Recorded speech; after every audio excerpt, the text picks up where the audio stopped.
جس میں بہت زیادہ اخلاص کی ضرورت ہے، جس کا حکیم الامت تھا نے فرمایا کہ میں جب کسی کو ڈانٹتا ہوں تو اپنے کو جلاد سمجھتا ہوں، اس کو شہزادہ سمجھتا ہوں۔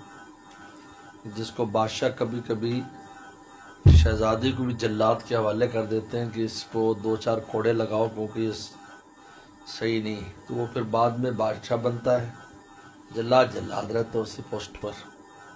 یہ وہ اس میں تھوڑی سی بھی کوئی ایسی بات دل میں آ جائے کہ میں بہتر ہوں یا اس میں یہ کمی ہے، یہ خامی ہے، تو پھر وہ ابتلا ہو جاتا ہے۔ نہایت اخلاص سے اور اپنے کو نیچا سمجھ کر اس کو ڈانٹے اور کہے، اونچا نہ سمجھے، اپنے اندر بھی سمجھے بھی میں صرف اس لیے کر رہا ہوں، یا تذکیر ہے، یہ ایک طرح کی ذکر فإن الذکریٰ تنفع، یہ تذکیر ہے۔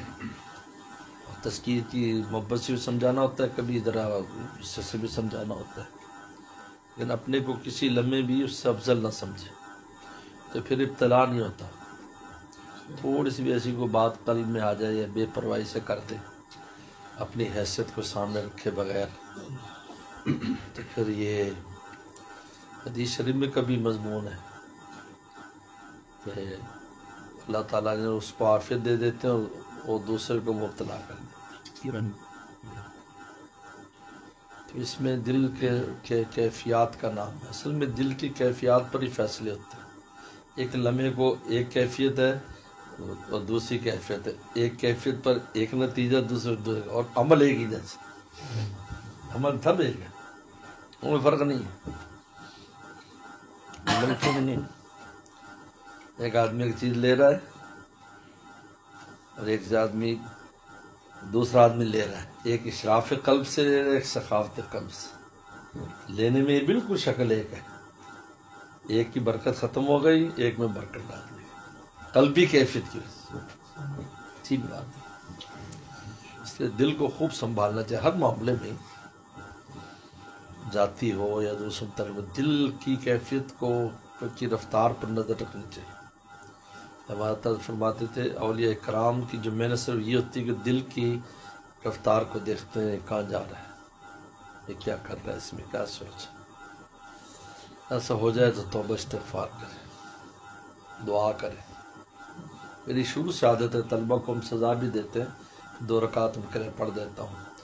کبھی ایسا نہیں ہوا کہ کسی سزا کھا کر وہ بھاگ گیا ہو یا اس کی اصلاح نہ ہوئی ہو۔ محبت بھی بڑھ جاتی ہے اور وہ ٹھیک بھی ہو جاتا ہے۔ کہتا ہے میں ایک ملک میں گیا تو وہاں کہ جی میں حضرت نے مجھے اتنے ڈنڈے مارے تھے، اس میں ڈنڈوں کا اثر ہے، آج روٹی بھی اچھی کھا رہا ہوں، سر اچھا میرے کو دعا کر دیتے ہیں، اللہ سے مانگتے ہیں، پیار کرتے ہیں۔ اس لیے دل کا معاملہ ہے، بس اس پہ بہت اس پر نظر رکھنی چاہیے ہر کام میں۔ کیا ہے اس کے نہاں خانے میں کیا چھپا ہوا ہے، اس کو نکالو باہر، اندر چھپا ہوتا ہے، ایسے آسانی سے نہیں نکلتا۔ اس لیے میں تو اپنے اوپر اخلاص کے سلسلے میں سوال جواب وارد کرتا ہوں، یہ تو نہیں، یہ تو نہیں، یہ تو نہیں، یہ تو نہیں۔ چونکہ منطقی لوگ ہیں نا، تھوڑا منطقی فضل پڑے ہوتے، سوال وارد کر کے جواب نکالتے تاکہ کہیں ادھر چھپا ہوا کسی پتھر کے نیچے، دل کے کور میں کئی پتھر کے نیچے کچھ چیز چھپے تو اس کو باہر نکالو، اگر ہے تو توبہ استغفار کرو، اس کو دل سے دفع کرو۔ کیونکہ بغیر اخلاص اور بغیر للہیت کے سب بیکار ہے، کتنے بھی محنتیں کر لو، اور پھر زندگی میں رہتی ہے قائم محنت کی شکل، دنیا سے جاتے ہو شکل بھی ختم ہو جاتی، اور اگر اخلاص کی بنیاد پر ہے تو وہ جانے کے بعد اور بڑھ جاتی ہے۔